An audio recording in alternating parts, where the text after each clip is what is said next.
salad leaves, without doubt, are one of the easiest, most trouble-free crops that you can grow. They're a doddle, and just growing a few will save you an absolute fortune on the bag stuff that you get at your local supermarket. Yes, and they taste so good fresh. You can tuck them away almost anywhere, and they're also good in pots too.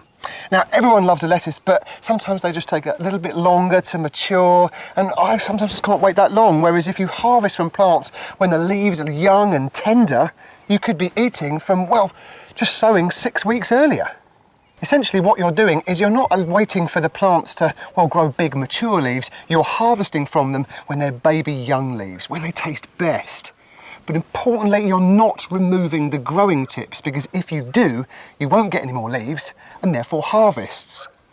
And for this reason, this is why they're called cut and come again salads. There's a huge range of veggies available to be grown like this, from spinach, chard, rocket and the lettuce that we're doing today. You'll find there are special mixes available in your local B&Q.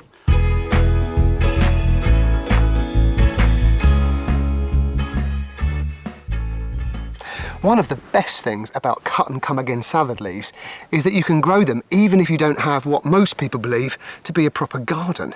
You can grow them in trays on a windowsill. Let me show you how. This is just a traditional seed tray, but you could use any seed tray that you've got lying about the house. It's quite simple. All you do is you fill up the tray with good quality peat-free compost, and then using, well, I've made a little presser board here, you just strike off the excess, like so. And then using a presser board, or perhaps another seed tray in this instance, you go in and you gently firm and at the same time level off the soil. And it should look something like that. And now you're ready to sow your seed. Now, you'll find that when you open your seed packet, there'll probably be another packet inside, and this is a sealed packet so that seeds stay nice and fresh. So you open it up. Now, the temptation at this point is to actually sow direct from the packet. Don't, because if you do, you'll sometimes get seeds everywhere. It's better, you have more control if you sow them from your hand. You can then just go in and gently and evenly sprinkle the seeds over the top. If you do find that you drop loads of seed in one particular corner, you just gently flick it out with your fingers. And then you're ready to put compost on top of that. Grab a sieve, or if you haven't got one, a colander will do.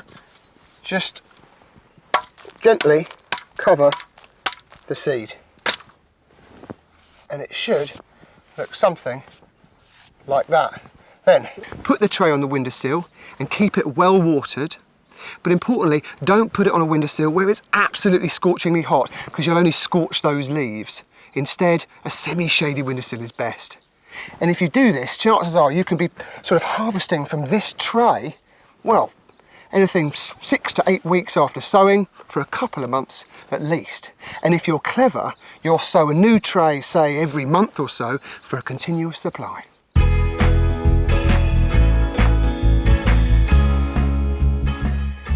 To grow salad leaves in the ground, rake, level the bed, then just make a shallow trench known as a drill.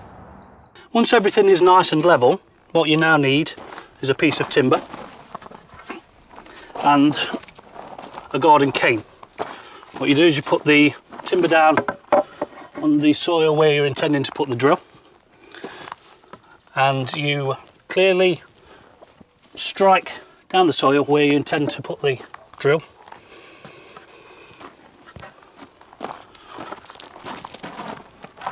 You get hold of your lettuce seeds and put them into the palm of your hand.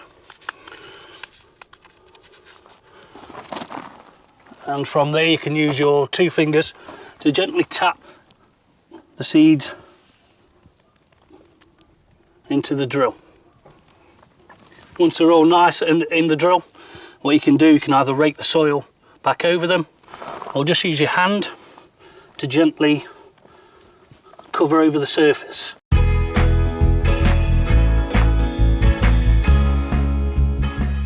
After 2 to 3 weeks or so, take a good look at your seeds.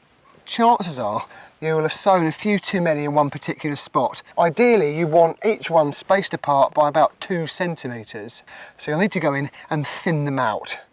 Just work your way through. There's one there that's quite close to the others, so I'll have that out. Just using your thumb and forefinger. Another close one there. This one, quite close. And that one out too. And by doing this, you'll get just slightly bigger plants which will last a little bit longer because of course they won't be competing with each other.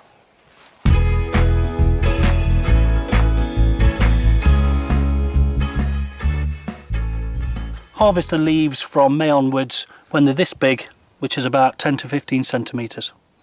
And all you do is simply go in with a pair of scissors, find the leaf in question, I'm going to have that one there, and make the cut. But importantly, remember not to cut through that growing tip. The growing tip is the delicate heart of the plant, and you'll find it right in the middle of all the leaves. It's where the leaves actually form and grow, and once it's cut off, the plant will die. No more leaves, no more harvests. Oh, got the makings of a salad there, mate. To find out how to grow other fruit and vegetables and for other gardening tips, follow the links at the end of this film.